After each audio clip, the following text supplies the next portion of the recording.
네, 지금까지 이 수익형 부동산의 인기가 지금도 있고 앞으로도 계속 수요 공급이 일어날 것이라서 괜찮다.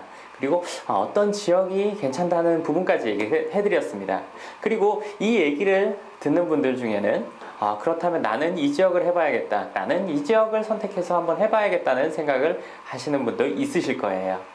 그런데 그렇다면 내가 발품을 팔고 싶은 지역을 정했다면 어떻게 발품을 파는 것이 정말 가장 효율적이고 제대로 발품을 파는 것일까요?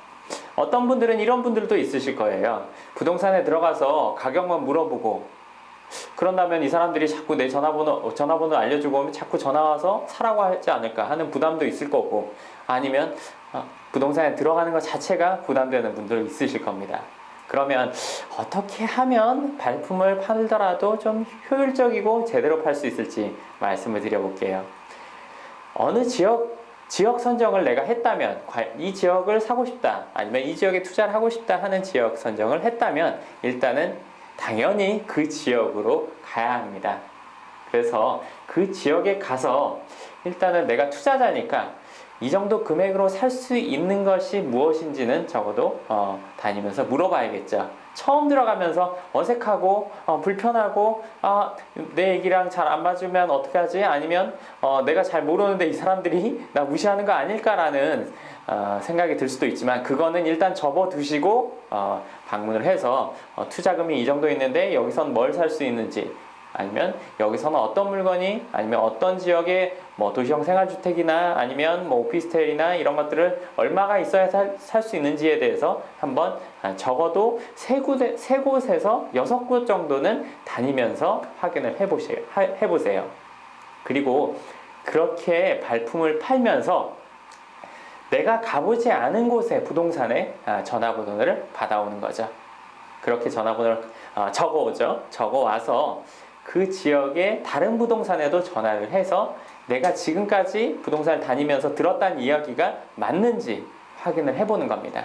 그랬을 때에는 내가 3곳에서 6곳만 다녔지만 그 부동산들의 이야기가 맞는지 안 맞는지를 다니면서도 확인을 할 수가 있고, 어느 부동산이 정말 맞는 이야기를 하는지도 감이 오실 거예요. 그리고 전화를 해서 내가 물어보는 것은 그러한 것들을 더 심층적으로 편안하게 내가 전화로 하니까 그 부분을 확인해보고 검증해 볼 수 있는 방법이 될 겁니다.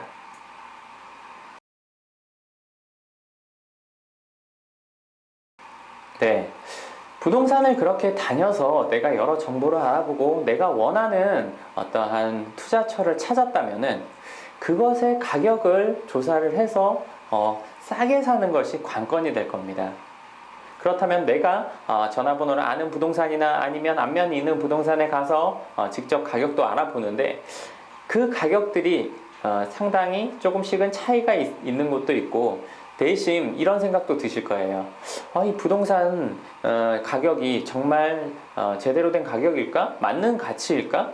내지는 집주인이 말한 가격이 정말 이 가격이고 부동산에서도 나에게 솔직히 얘기해 주는 걸까? 아니면 집주인은 예를 들어서 1억이라고 말을 했는데 이 부동산은 혹시나 깎을 거를 예상을 해서 1억 1천만 원이라고 얘기하지 않았을까?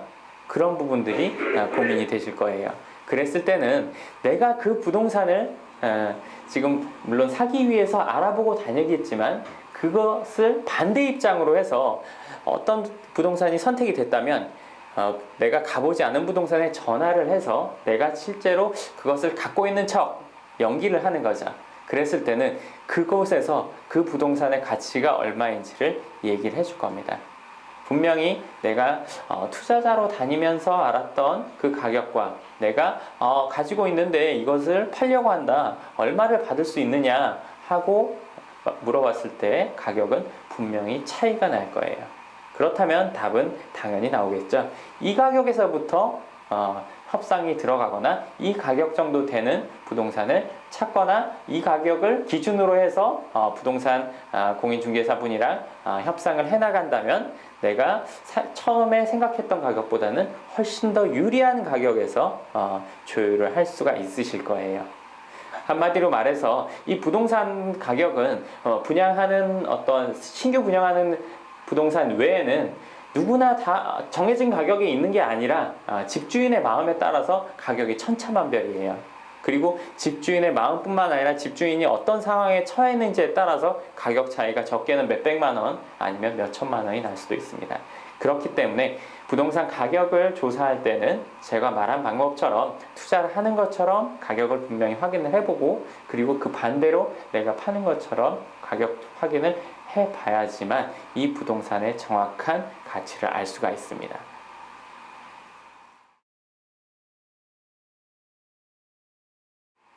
네, 이렇게 내가 원하는 부동산을 찾았다면 이제 그 부동산에 투자를 결정하고 사게 되는 단계만 남았는데, 부동산은 다른 투자 상품과는 다르게 몇 가지 부대 비용이 들어갑니다.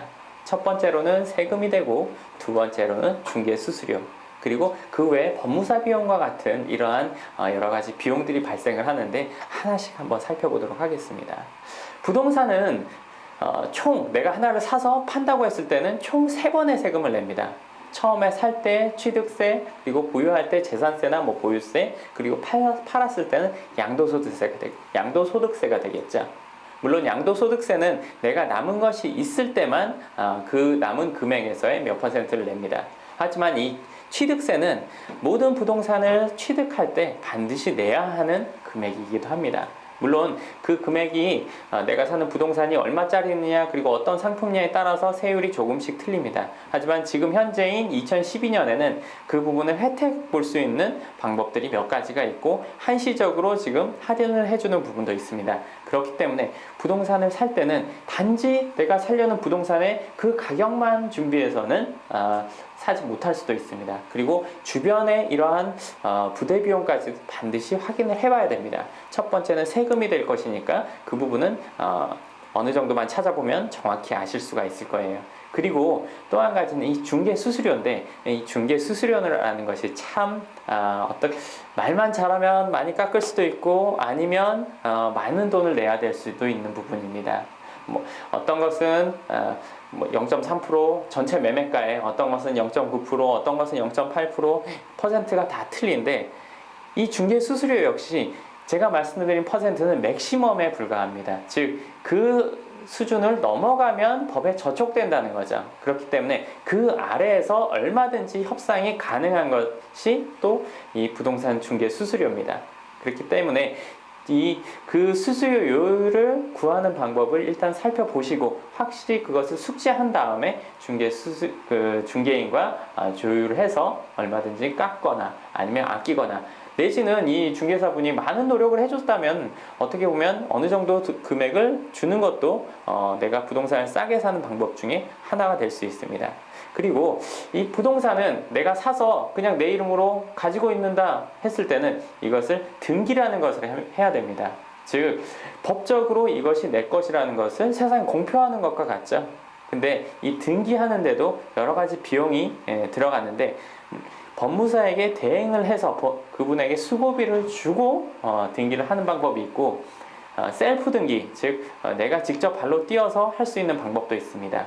물론 셀프 등기가 아닌 이 법무사에게 비용을 주고 하는 등기가 훨씬 손쉽지만, 내가 처음 투자를 하는 분이라면 직접 셀프 등기를 해보는 것도 나중 이후에 내가 이게 어느 정도 품이 들어가니까 얼마의 수고료를 준다 하는 것을 알 수 있는 경험이 될 수도 있습니다. 그렇기 때문에 처음에 산다고 하면 이 셀프 등기를 해보는 것도 저는 추천을 합니다. 물론 본인이 그만한 시간이 있고 그 정도를 하겠다는 의지가 있다는 가정합니다. 그렇기 때문에 부동산을 살 때에는 전체적인 매매 금액 외에 이렇게 세금, 법무 비용, 그리고 중개 수수료와 같은 비용이 들어가니까 투자 계획을 세웠을 때 그러한 비용도 반드시 계획 안에 넣으셔야 됩니다.